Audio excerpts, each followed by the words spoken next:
Vamos continuar a nossa aula sobre os processos de evolução. Nós falamos então, na última parte, sobre a seleção sexual de indivíduos que têm opção, por indivíduos específicos de um outro gênero, que nós demos o exemplo do caso do pássaro de cauda longa. Não foi feito um estudo, como nós falamos, que não tinha nenhuma vantagem de sobrevivência geral que não seja a opção da própria fêmea, Agora o tópico 4 que nós vamos trabalhar é a evolução e a frequência dos alelos. Vamos relembrar isso, Olha só, tem os alelos. O cromossomo. Aqui outro cromossomo. Aí nós temos um alelo. Eu vou colocar aqui dessa cor mesmo, que aí ficou bem grandão, Aqui é o mesmo locus gênico, ou loci, no caso dos dois, gênico. Então, se esse aqui, por exemplo, for azão, esse aqui for azinho, nós temos na população a possibilidade de azão, azão, azão, azinho, como aquele ali, azinho, azinho. E nós temos também a possibilidade de um alelo, de um gene influenciar sobre o outro, que é uma epistasia. Então a questão é mais complexa, que nós estamos apenas falando das características gerais dos genes de uma população. Então, essa frequência de alelos, ela influencia na população em termos de uma determinada característica, determinada adaptação. Vamos relembrar, existe um conceito chamado dogma central da biologia. O que é o dogma central da biologia? O dogma central da biologia é o processo pelo qual tudo que é vida existe. É DNA formando DNA, chamado de replicação. DNA formando RNA, transcrição. E RNA formando proteína, tradução. Então, nós vamos ter aqui replicação, transcrição, ou seja, o código é transcrito, depois o código é traduzido. O que significa essa proteína, então? Essa proteína aqui, é o produto final do DNA.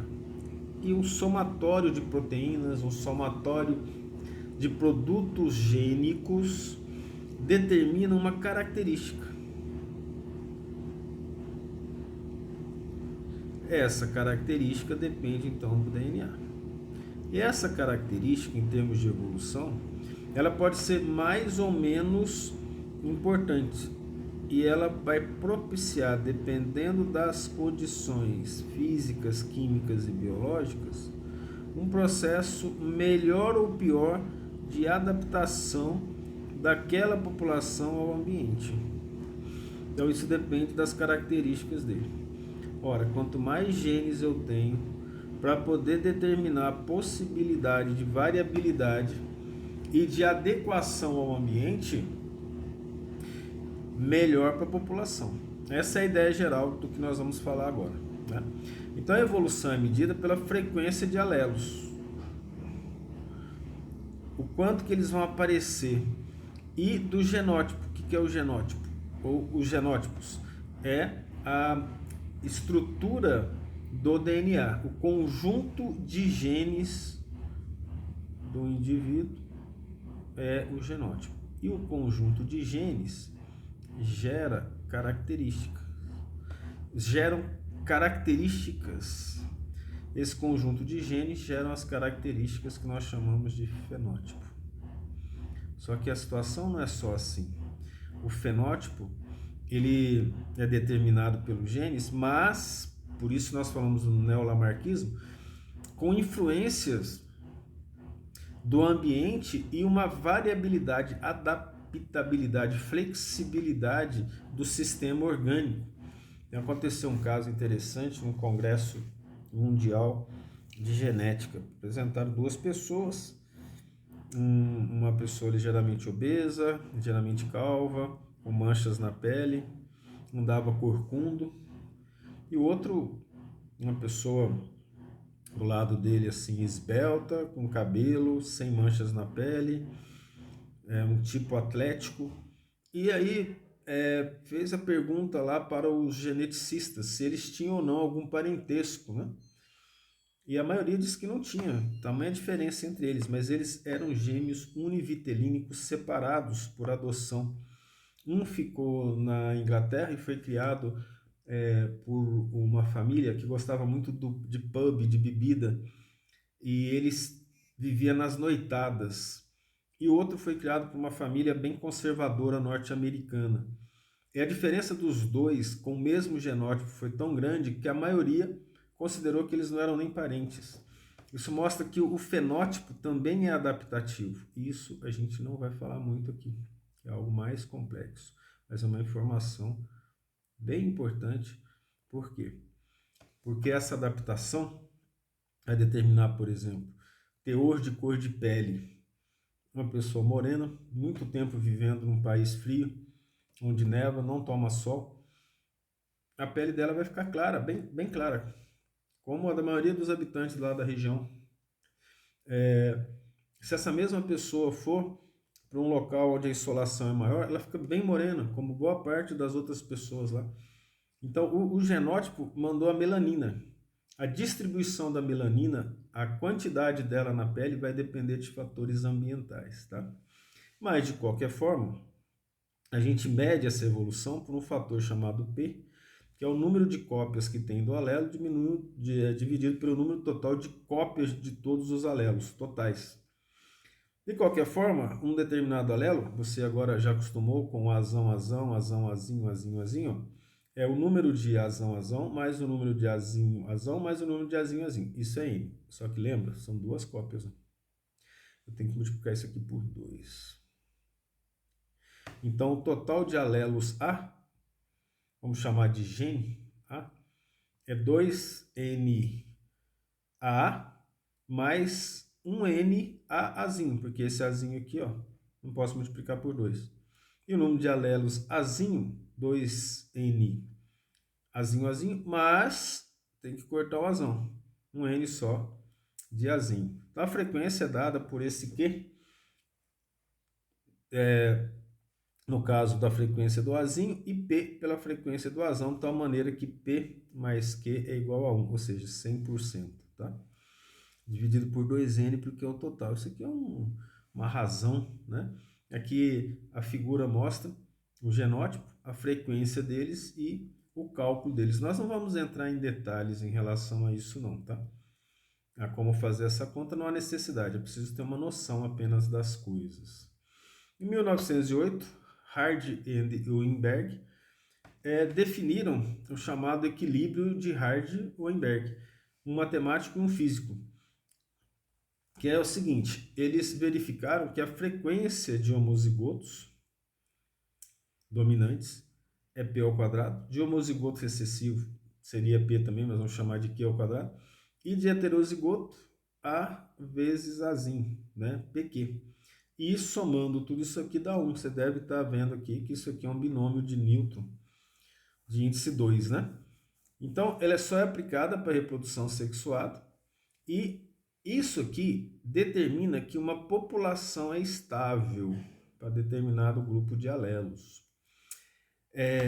As condições para que esse equilíbrio aconteça dentro da população é que não pode ter mutação na população, não pode ter seleção natural, não tem fluxo gênico e o tamanho da população ele é finito, ele é infinito, porque senão realmente não vai funcionar, ou tende ao infinito. Também não vamos entrar em detalhes sobre explicação de infinito.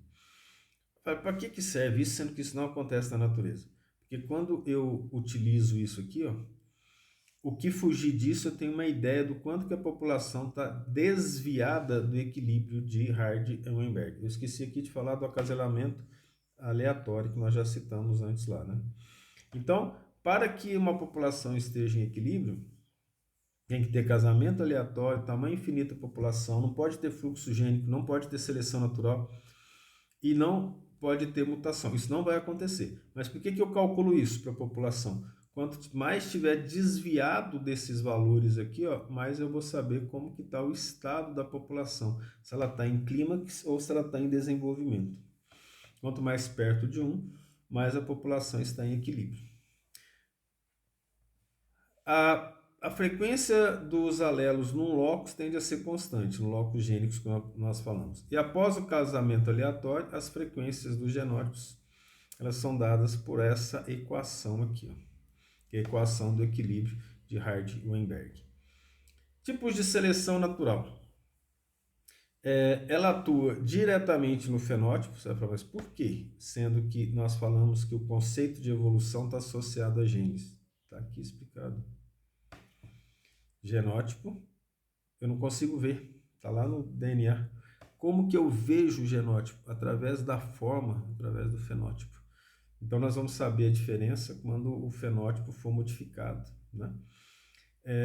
Um fenótipo tem um alto valor adaptativo, porque a capacidade do indivíduo de sobreviver e se reproduzir no ambiente particular, se tirar a reprodução, ele não passa os genes para frente. E por que está escrito sobreviver? Sem alimento, o indivíduo não vive, né? Se tirar todo o alimento da terra agora, que seja para uma espécie qualquer, os seres vão morrer e não vão se reproduzir. Acabou a vida.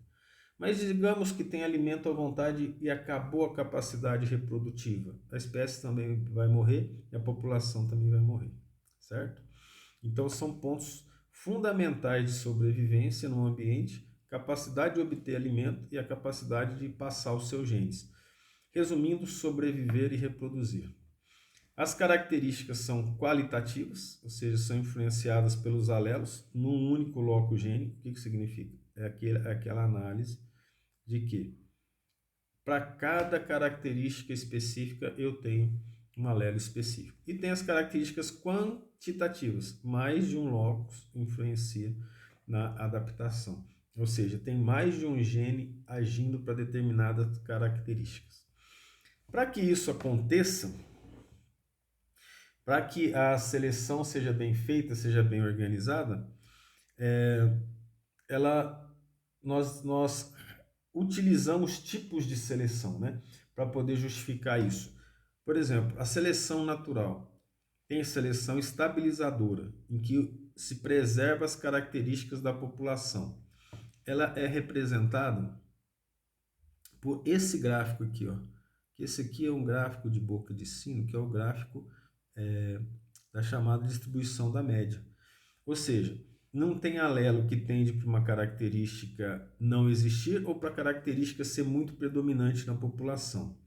Existe uma seleção chamada direcional, ela tende a escolher um dos lados no processo, ou seja, ela tende, por exemplo, a favorecer quem é maior. O caso das girafas, né? Porque faltou comida embaixo, vamos comer a folha das árvores.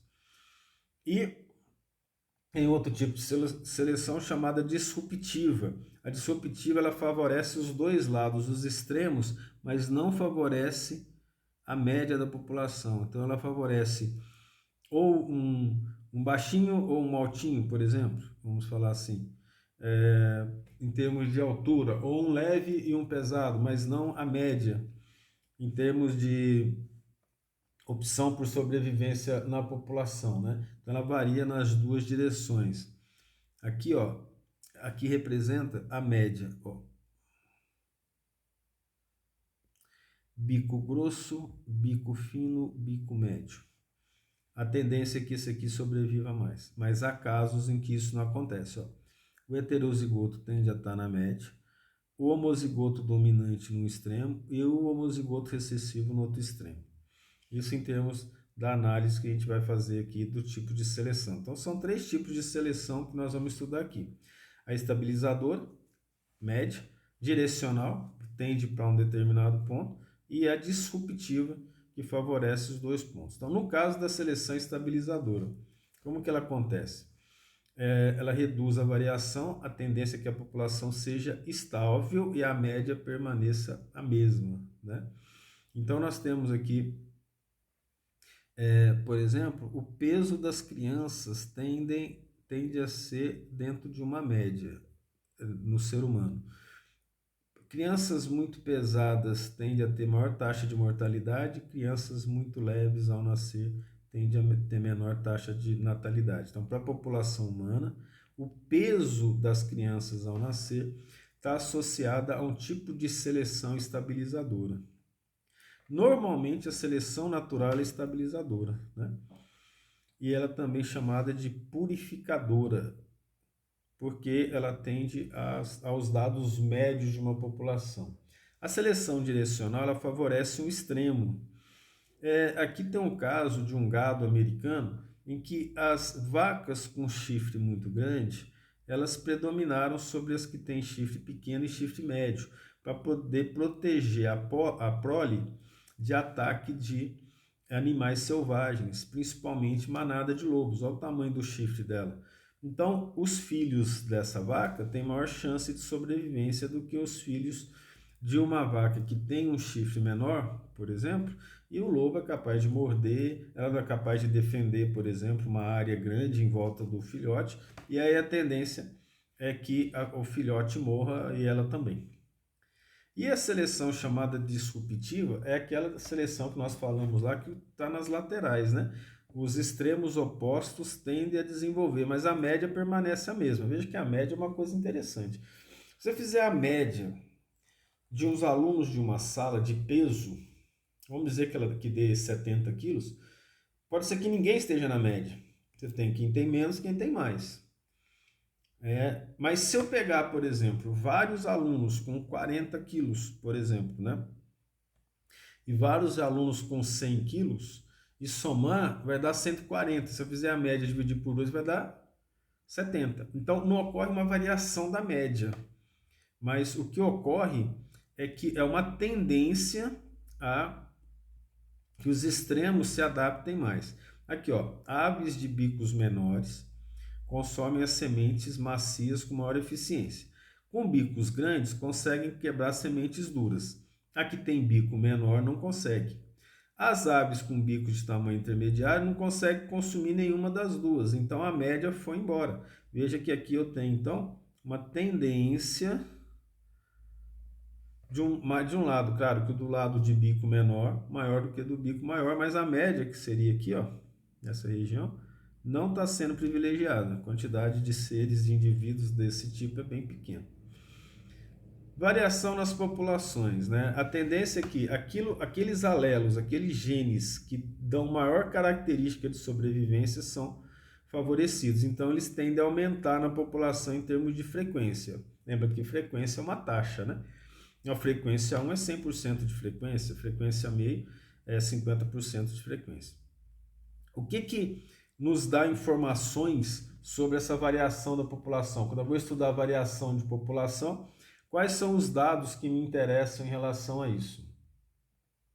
São as mutações, aqui a mutação neutra, recombinação sexual, seleção dependente da frequência, vantagem heterozigótica, lembra, heterozigoto é um gene dominante e um recessivo, no mesmo locus gênico, né, em cromossomos homólogos diferentes, e variação genética intraespecífica. Vamos estudar cada caso. O que são as mutações neutras? É que os alelos não afetam o valor adaptativo no mesmo locus de alelos alternativos. Ou seja, ocorreu uma mutação, mas a característica permanece a mesma. Não há alteração de sobrevivência da população. Recombinação sexual.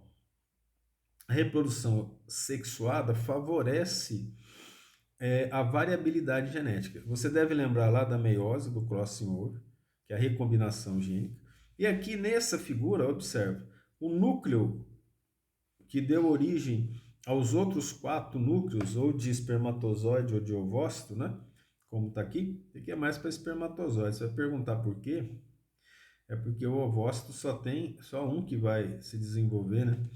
São produzidos 4, mas na verdade são produzidos 3, né? Mas só um se desenvolve. Aí quando ocorre os cromossomos homólogos durante a meiose, vai ocorrer o chamado crossing over, a troca de pedaços gênicos, né? E aí isso favorece a adaptabilidade, a frequência de alelos, que é chamada segregação independente, né? Existem desvantagens dessa combinação sexual, que como a variabilidade é grande, se uma característica for muito importante, vai aparecer indivíduos com a característica que não é privilegiada por causa dessa variabilidade.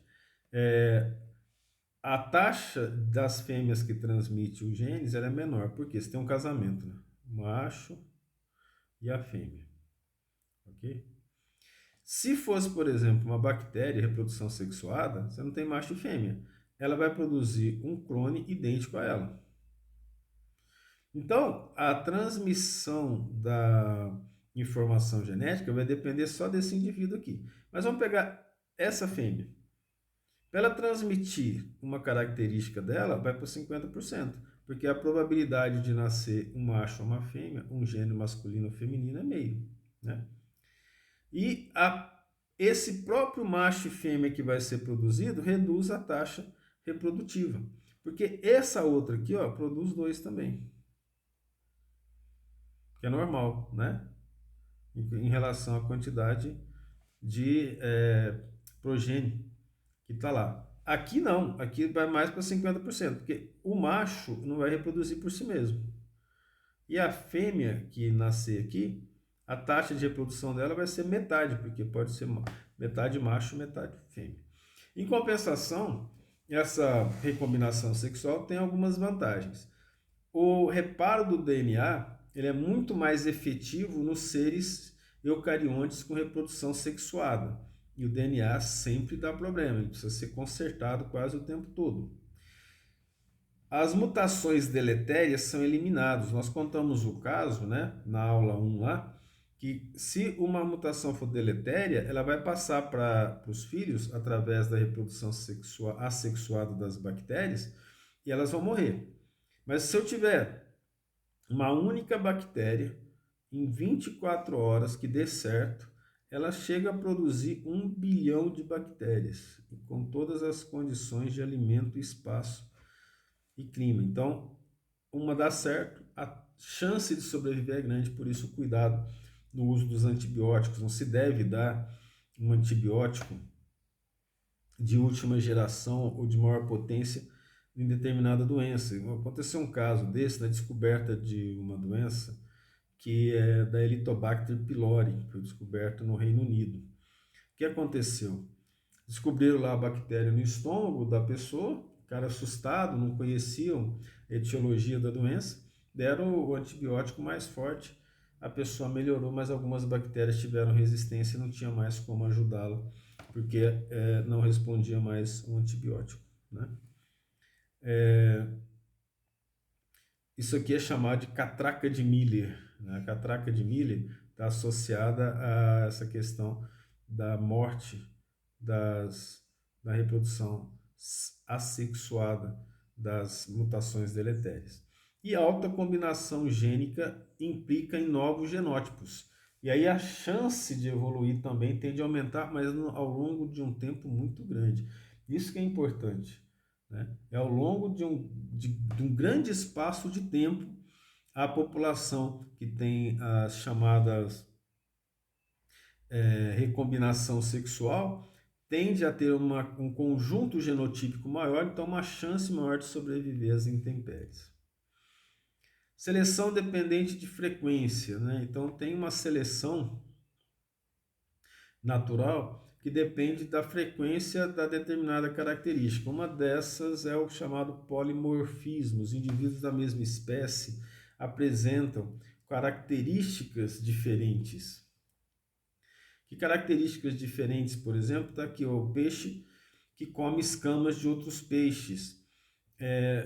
50% da população tem a boca virada para a esquerda e 50% da população tem a boca virada para a direita. O que eu falei o contrário, né? Por que isso e favorece esse tipo de polimorfismo, ou seja, forma diferente? Esse peixe aqui que vai se defender, se fosse um peixe que tivesse a boca no centro, ele ia comer as escamas aqui, ó, igualmente. Só que esse aqui, que tem a boca virada para a esquerda, come do lado direito do parasitado, aqui, né? Ou daquele que está sofrendo, da presa, né? Que está sofrendo o ataque. E ele, para se defender aqui, desse lado, é mais difícil do que ele se defender no meio. Então ele pode se defender desse lado, ainda sobra comida para esse aqui atacar do outro lado, por exemplo, porque como ele tem a boca virada para o lado direito, ele vai atacar o lado esquerdo do peixe, por exemplo, né? Desse peixe aqui. Então isso é um caso real de estudo de um peixe africano em que o polimorfismo é vantajoso. E a chamada vantagem heterozigota. O que é a vantagem heterozigota? O fato de ter heterozigoto favorece determinados desempenhos, que é o caso aqui, ó, da chamada anemia falciforme. O indivíduo que tem as hemácias normais com formato ovalado, ele é suscetível de ter malária, mas ele não tem a anemia falciforme. O indivíduo que é heterozigoto, ele tem parte das hemácias em forma de foice, por isso falciforme, e parte das hemácias ovaladas. Então ele tem uma resistência à malária mas também uma meia resistência à anemia falciforme. A anemia falciforme gera problemas, as hemácias são rígidas, elas tendem a gerar coágulos, entupir vasos. Já o indivíduo que tem a anemia falciforme, ele é resistente à malária, mas ele morre em decorrência da doença que é a anemia falciforme.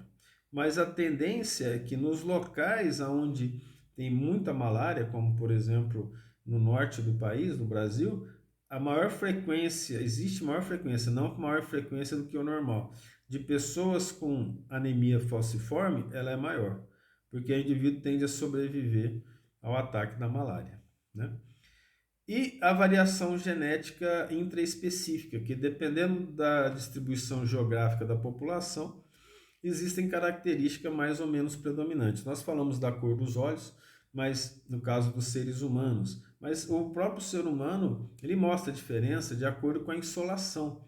Quem tem mais melanina na pele suporta mais insolação, quem tem menos suporta menos, caso de cor de pele. Caso de cor de olhos, mas por exemplo, na população em geral, nós vamos ver búfalos de tamanhos diferentes nos Estados Unidos ou na África, depende de como que ele vai se adaptar. E geograficamente, as mesmas espécies tendem a desenvolver características que facilitam a sobrevivência de acordo com a região. Isso é a variação genética intraespecífica. E a evolução tem os seus limites, né? O processo evolutivo ele é dependente do tempo, ele é dependente de como ocorre a variação genética.